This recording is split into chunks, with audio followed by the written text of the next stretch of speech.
In stats, we got into residuals and interpreting slope and y-intercept, how to predict things given the least square regression equation.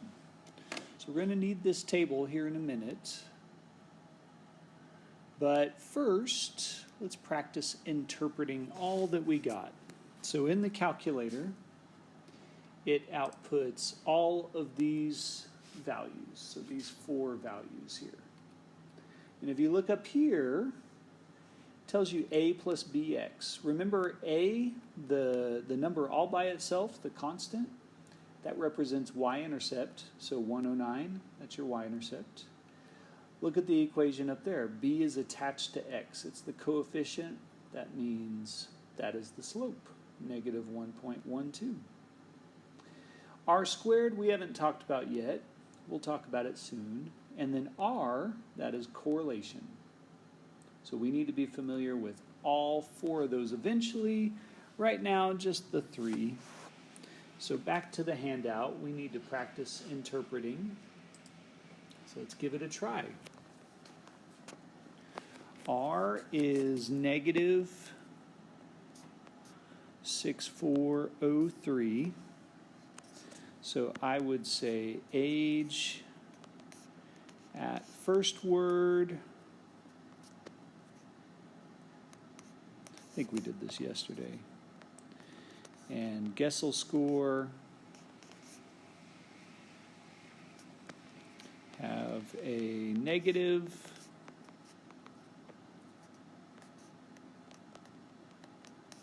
Moderate. Linear correlation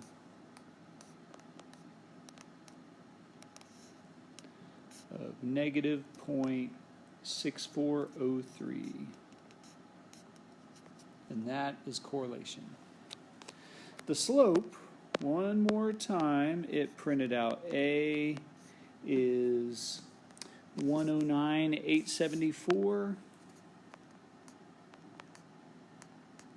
And B is negative 1.1270. So we need to be familiar with how to identify the difference between the two. So slope, negative 1.127, we just have a decimal here. And if you remember back in middle school, we talked about rise over run. This was the y, change in y. This is the change in x. And I just have one number right there. So let's force it to be a fraction by putting it over 1.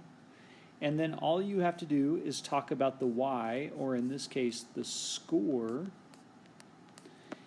for one age, 1 month.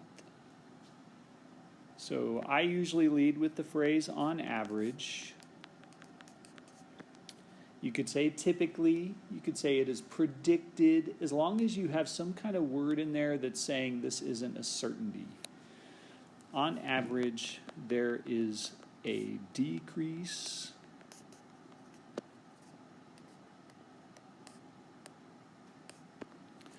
of 1.127 in Gessel score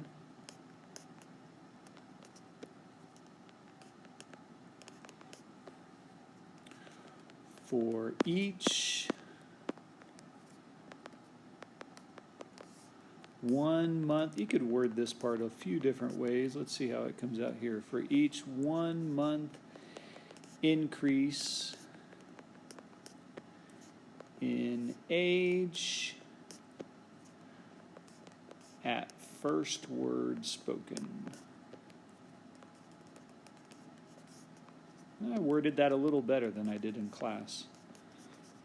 It wasn't wrong in class, but I don't know, I felt like it was kind of weird. The y-intercept, that's where x is 0.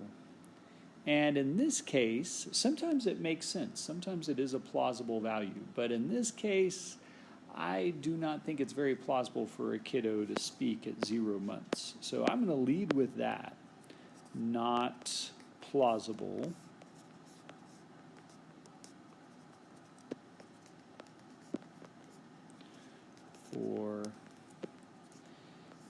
child to speak at 0 months, at 0 month old. But here's some practice. It is predicted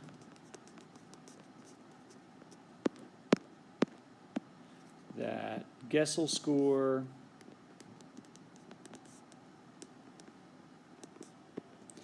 is 109.874 when 0 months old.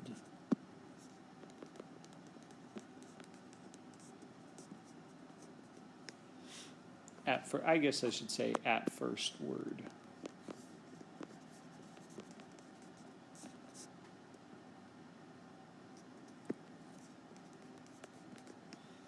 But it's not plausible, so in this scenario, it doesn't even make sense to actually predict it. But it is good to practice phrasing it if it was plausible, so there you go. They ask us to predict the score for a child that speaks at 12 months. So you take the y-intercept and slope, and you take 12, you plug it into the equation we wrote yesterday. So here's the equation we wrote yesterday.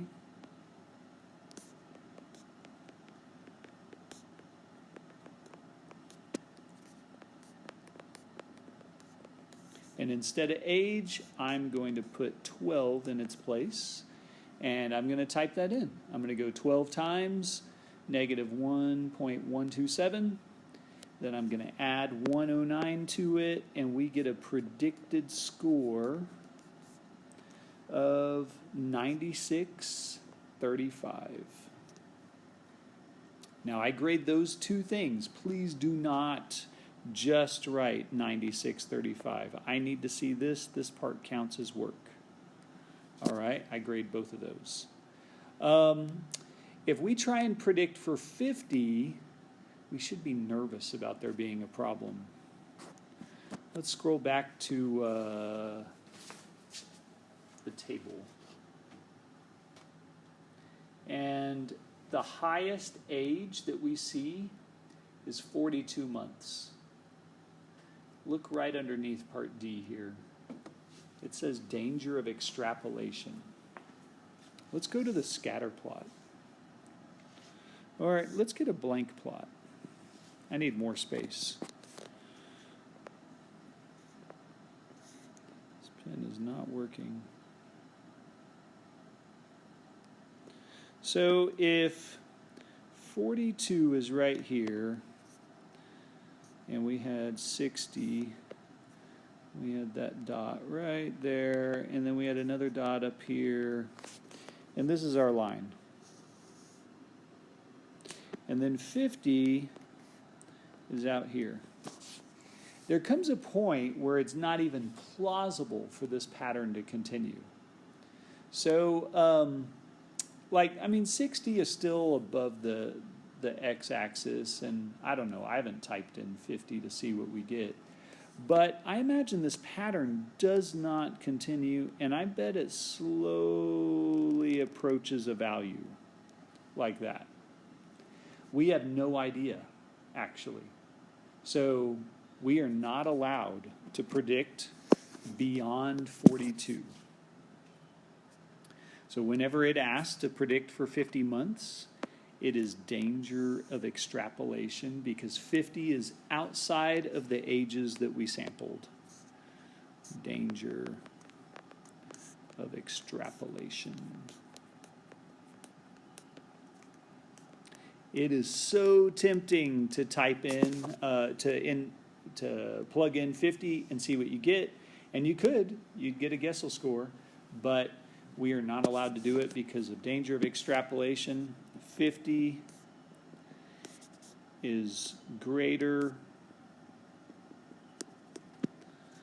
than any age of child we sampled. outside of the domain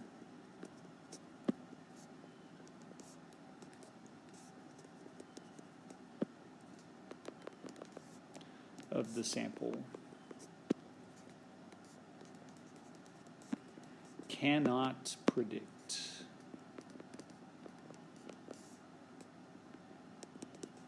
I've said it a few different ways there. You don't have to say danger of extrapolation, but I would say something along these lines right here.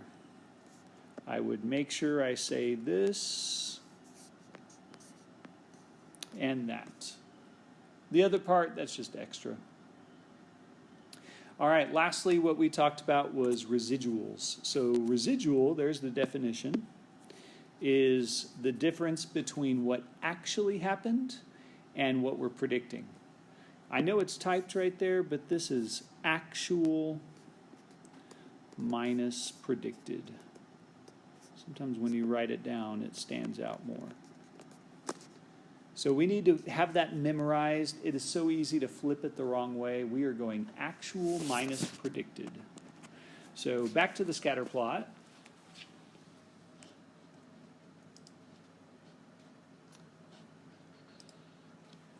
A residual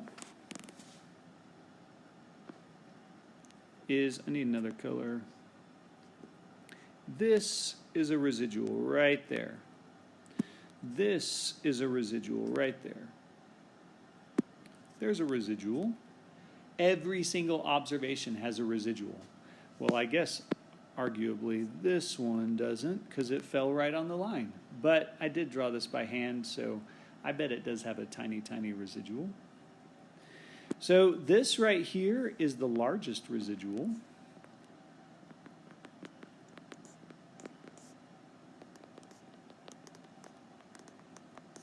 It's the vertical distance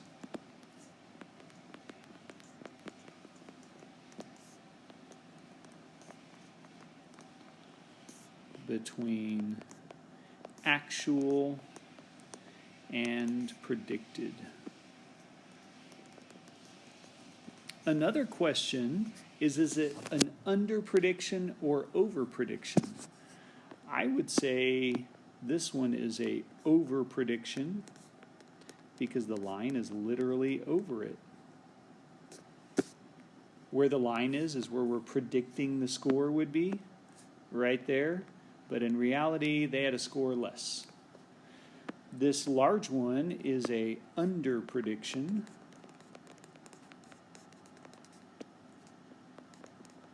And in the notes, I believe they want us to predict for a 12-month-old. Let's look.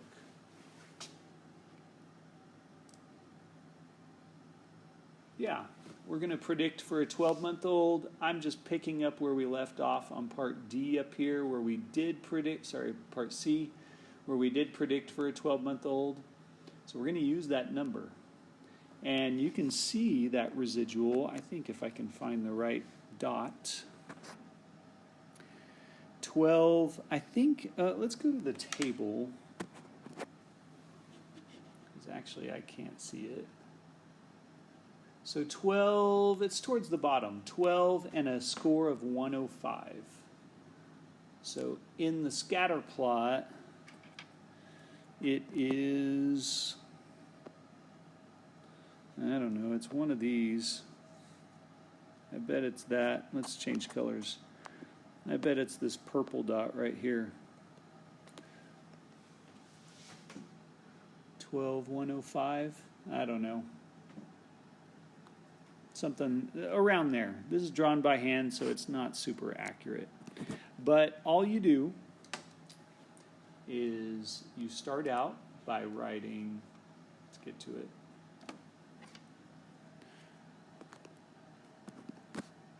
What actually occurred.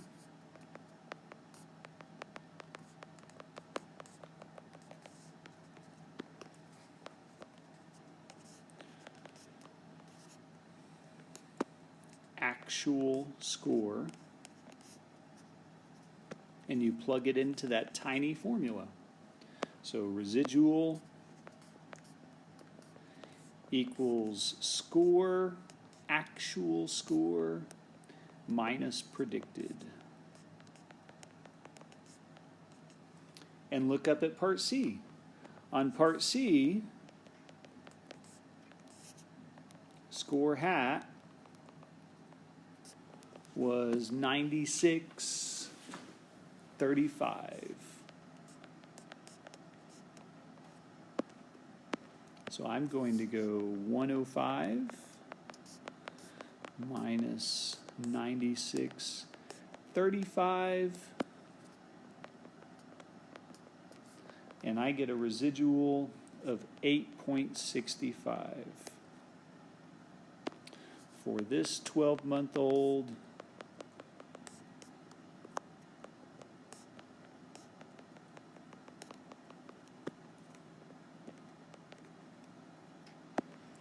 the score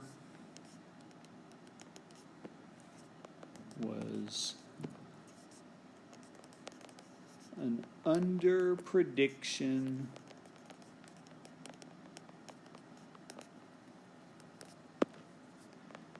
by 8.65. And that was as far as we went. Now, this is one residual. Eventually, we're going to have to look at an entire plot of these residuals. And that's where we're going tomorrow. All right, see y'all later. Bye.